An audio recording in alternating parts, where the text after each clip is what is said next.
जून की तपती दोपहर, एक कमरा, 4 बहुएं, टपकती छत और दम घोंटती गर्मी।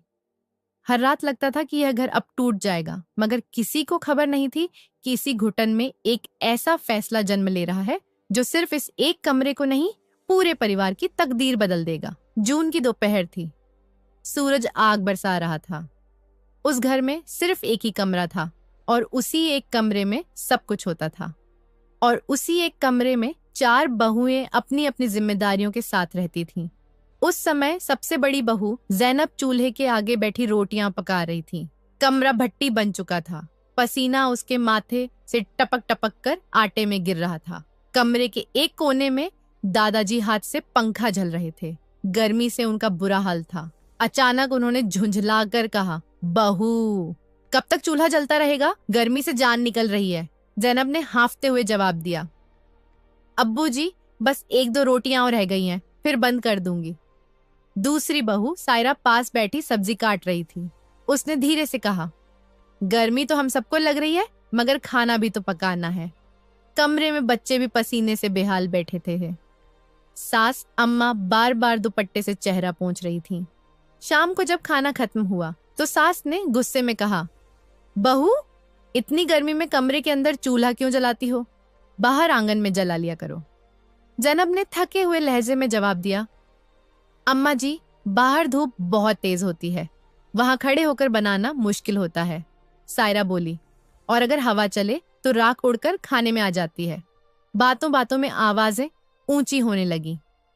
हर रोज का यही हाल है। कोई किसी की बात नहीं मानता। ये एक कमरा है या जेल खाना? रात का खाना, गर्मी और थकान सब मिलकर झगड़े की वजह बन जाते। एक रात गर्मी हद से ज्यादा बढ़ गई। बिजली भी चली गई थी। कमरे में सांस लेना मुश्किल था। सब पसीने से तरबतर थे। ससुर जी अचानक उठ बैठे और बोले, आज मेरी खाट आंगन में बिछा दो, कमरे में तो दम घुट रहा है। जैनब तुरंत उठी। उसने खाट उठाई और आंगन में बिछा दी। बाहर हल्की सी ठंडी हवा चल रही थी। आसमान में तारे चमक रहे थे। दूसरी बहू नादिया बोली, क्यों न हम सबकी खाटें भी बाहर बिछा दें? कितनी प्यारी ठंडी हवा आ रही है। सबने एक दूसरे को देखा। फिर एक एक करके खाटें आंगन में आ गईं। बच्चे खुश हो गए। सास अम्मा ने भी सुकून की सांस ली। उस रात पहली बार सबने चैन की नींद ली। अब रोज रात को खाटें आंगन में बिछने लगी। कमरा सिर्फ खाना बनाने और दिन में बैठने के लिए रह गया। हवा चलती तो सब खुश होते। चांदनी रात में बच्चे आसमान देखकर कहानियां सुनते। मगर जिंदगी हमेशा एक जैसी नहीं रहती। एक दिन अचानक आसमान में बादल छा गए। तेज आंधी आई। फिर मूसलाधार बारिश शुरू हो गई। सब जल्दी जल्दी खाटें उठाकर अंदर ले आए। मगर समस्या यह थी कि कमरा छोटा था। ऊपर से छत टपकने लगी। अरे, नीचे बर्तन रखो, सायरा चिल्लाई। नादिया ने बाल्टी रख दी, मगर पानी रुकने का नाम नहीं ले रहा था। सास अम्मा परेशान होकर बोली, हे भगवान, क्या ये घर भी अब साथ छोड़ देगा? सारी रात सब जागते रहे। पानी साफ करते, बर्तन बदलते, बच्चों को संभालते। सुबह बारिश थम गई। हिना ने धीरे से कहा, क्या हम सारी जिंदगी इसी एक कमरे में गुजार देंगे? सब खामोश हो गए। जैनब ने पहली बार दिल की बात कही, मैं भी यही सोचती हूँ, कब तक ऐसे चलता रहेगा? सायरा ने कहा, हम सबके पति कमाते हैं, मगर पैसे इधर उधर खर्च हो जाते हैं। अगर हम सब मिलकर कुछ करें तो शायद दूसरा कमरा बन जाए। नादिया की आंखों में चमक आ गई। क्यों ना हम खुद लकड़ियों से एक नया कमरा बनाएं, छोटा सा मगर मजबूत। शाम को सब ने मिलकर बात की। ससुर जी ने गहरी सांस लेकर कहा, बेटियों, अगर तुम सब साथ हो तो कुछ भी नामुमकिन नहीं। मैं भी मदद करूंगा।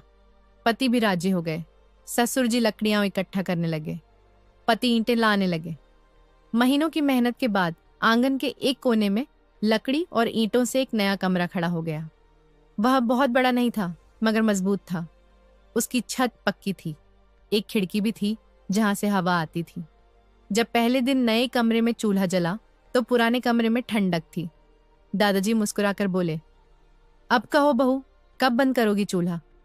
जैनब हंस पड़ी। अब्बू जी, अब गर्मी आपको परेशान नहीं करेगी। अब एक कमरा सोने के लिए था, एक खाना बनाने के लिए। बर्तन धोने की जगह भी अलग हो गई। रात को आंगन में खाटें अब भी बिछती थीं, मगर मजबूरी से नहीं, खुशी से। एक दिन हिना मुस्कुराकर बोली, घर खूबसूरत दीवारों से नहीं, मिलकर रहने से बनता है। सास अम्मा ने उसके सिर पर हाथ रखा। तुम सब ने इस घर को बचा लिया। 4 बहुएं जो कभी गर्मी और तंगी पर झगड़ती थीं, आज एक दूसरे का सहारा बन चुकी थीं। सीख, यह कहानी हमें सिखाती है कि शिकायत दीवारें खड़ी करती है और फैसला रास्ते खोल देता है। जब तक सब गर्मी, तंगी और हालात का रोना रोते रहे, समस्या वहीं की वहीं रही। मगर जिस दिन चारों बहुओं ने एक दूसरे को दोष देना छोड़कर साथ खड़े होने का फैसला किया, उसी दिन बदलाव ने जन्म लिया। उन्होंने हालात को कोसा नहीं, उन्हें बदला। याद रखिए, घर ईंटों से नहीं, नियत और एकता से बनता है। और जिंदगी तब बदलती है जब हम शिकायत छोड़कर कदम उठाते हैं।